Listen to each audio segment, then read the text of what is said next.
வணக்கம் ஃப்ரெண்ட்ஸ். இன்றைக்கி நான் இந்த ஒரு நம்ம எதை பற்றி பார்க்க போகிறோம் அப்படின்னா, நீங்கள் வந்து உங்களோட லேப்டாப் அல்லது பிசி டெஸ்க்டாப் எதுவும் வச்சுக்கோங்க. இதில் வந்து உங்களோட லேப்டாப்பில் இருக்கக்கூடிய மதர் போர்டில் ப்ராசரோட மாடல் என்ன அப்படின்றத நம்ம தெரிஞ்சுக்கணும் அப்படின்னா, அதுக்கு நம்ம என்ன பண்ணுறது அப்படின்னு சொல்லிட்டு எப்படி அதை நம்ம தெரிஞ்சுக்கிறதுன்னு சொல்லிட்டு நம்ம இந்த வீடியோவில் பார்க்கலாம். ஸோ இந்த வீடியோ ஸ்கிப் பண்ணாமல் கடைசி வரையும் ஃபுல்லாக பாருங்கள். அப்போ தான் சொல்லக்கூடிய எவ்வளோ தெளிவாக புரியுங்களா.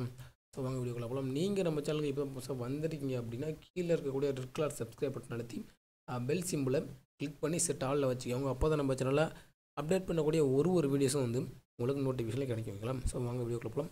ஃபஸ்ட் நீங்கள் என்ன பண்ணணும் அப்படின்னா, நீங்கள் விண்டோஸ் 10 யூஸ் பண்ணுறப்ப இருந்தீங்க அப்படின்னா இந்த சர்ச் பாரில் போய்ட்டு நீங்கள் உங்களோட சிஸ்டம் இன்ஃபர்மேஷன் அப்படின்றத டைப் பண்ணிக்கோங்க.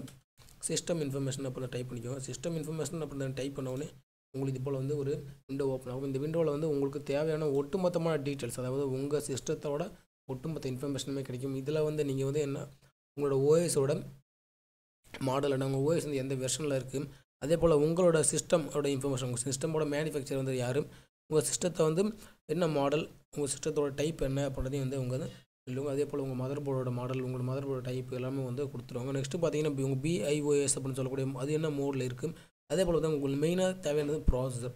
அப்போது இன்டெல் பென்டிஎம் சிபியு A1018 அப்படின்றதும் சரி, எவ்வளோ ஹெர்ட்ஸ் சொல்லி அது ஆப்ரேட் ஆகுன்றதையும் சரி, அதே போல் எத்தனை கோர் இருக்குது அப்படின்றதையும் வந்து நான் பார்த்துக்க முடியும். நெக்ஸ்ட்டு பார்த்தீங்க அப்படின்னா உங்களுக்கு இங்கே இதில் இன்பில்டாகவே வந்து கொடுத்துருக்காங்க. என்ன கொடுத்துருக்காங்க அப்படின்னா, உங்களுக்கு வந்து இதில் வந்து எவ்வளோ ரேம் வந்து இன்பில்டாக வந்து இருக்குது, விர்ச்சுவல் ரேம் எவ்வளோ, ஃபிசிக்கல் ரேம் எவ்வளோ அப்படின்றத வந்து கொடுத்துருக்காங்க. நெக்ஸ்ட்டு பார்த்தீங்கன்னா விர்ச்சுவலைசேஷன் அவைலபிளாக இருக்கா இல்லையா, ஓகேங்களா, அதையும் வந்து இவங்க தெளிவாக வந்து உங்களுக்கு கொடுத்துருக்காங்க.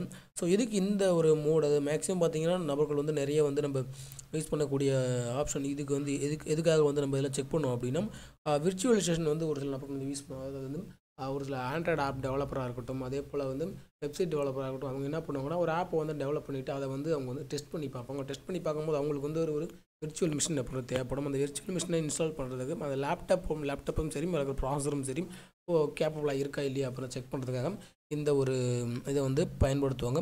அப்படி அவங்க வந்து செக் பண்ணுறது என்னென்ன மெயினாக வந்து செக் பண்ணுவாங்க அப்படின்னா, அவங்களோட பிஐஎஸ் மோடு வந்து இதில் இருக்குது அப்படின்றத மெயினாக வந்து பார்ப்பாங்க. பிஐஎஸ் மோடு வந்து UEFI இருக்கணும். அதே போல் பார்த்தீங்கன்னா கீழே பார்த்தீங்கன்னா இங்கே ஹைப்பர்வின்னு சொல்லிட்டு ஒரு 4 இருக்குது பார்த்தீங்களா. இதெல்லாம் வந்து அவங்களுக்கு அடாப்டபுளாக இருக்கணும், ஆக்சஸபிளாக இருக்கணும் அப்படின்னா தான் மட்டும்தான் அவங்களால வந்து இதில் விர்ச்சுவலைசேஷன் டெக்னாலஜி யூஸ் பண்ணி விர்ச்சுவலைசேஷன் யூஸ் பண்ணால் தான் வந்து அவங்க டெஸ்ட் பண்ணி பார்க்க முடியும். இதுக்கு வந்து நிறைய வந்து விர்ச்சுவல் மிஷின் வந்து அவைலபிளாக இருக்குது, இன்டர்நெட்டில் ஃப்ரீயாகவே கிடைக்குதுங்களா. இது வந்து எக்ஸாம்பிளுக்கு VMware சொல்லலாம் அல்லது விர்ச்சுவல் பாக்ஸ் சொல்லலாம். அது ரெண்டுமே வந்து மேக்ஸிமம் வந்து பயன்படுத்தக்கூடிய ஒரு விர்ச்சுவல் மிஷின், ஓகேங்களா. ஸோ இந்த விர்ச்சுவல் மிஷினை நீங்கள் வந்து இன்ஸ்டால் பண்ணணும் அப்படின்னா நீங்கள் கண்டிப்பாக இதை பற்றின ஒரு டீட்டெயில்ஸ் வந்து கலெக்ட் பண்ணணும். கலெக்ட் பண்ணால் தான் வந்து இதில் கண்டிப்பாக உங்கள் லேப்டாப் வந்து சப்போர்ட் ஆகாதா அப்படின்றது உங்களுக்கு தெரியும். அதை பொறுத்து நீங்கள் வந்து உங்களோட மதர் போர்டு சேஞ்ச் பண்ணலாம். இல்லை அப்படின்னா எக்ஸ்ட்ரா நீங்கள் GPU வாங்கிக்கலாம். உங்களுக்கு நிறைய விஷயங்கள் இருக்குது, ஓகேங்களா. ஸோ இந்த வீடியோ உங்களுக்கு பிடிச்சிருக்கும் அப்படின்னு நினைக்கிறேன். பிடிச்சிருந்துச்சி அப்படின்னா ஒரு லைக் கொடுங்க. அதே போல் மறக்காமல் இந்த வீடியோ உங்களுக்கு உங்கள் நண்பர்களுக்கும் ஷேர் பண்ணி கொடுக்குறீங்களா. தேங்க்ஸ் ஃபார் வாட்சிங் வீடியோ.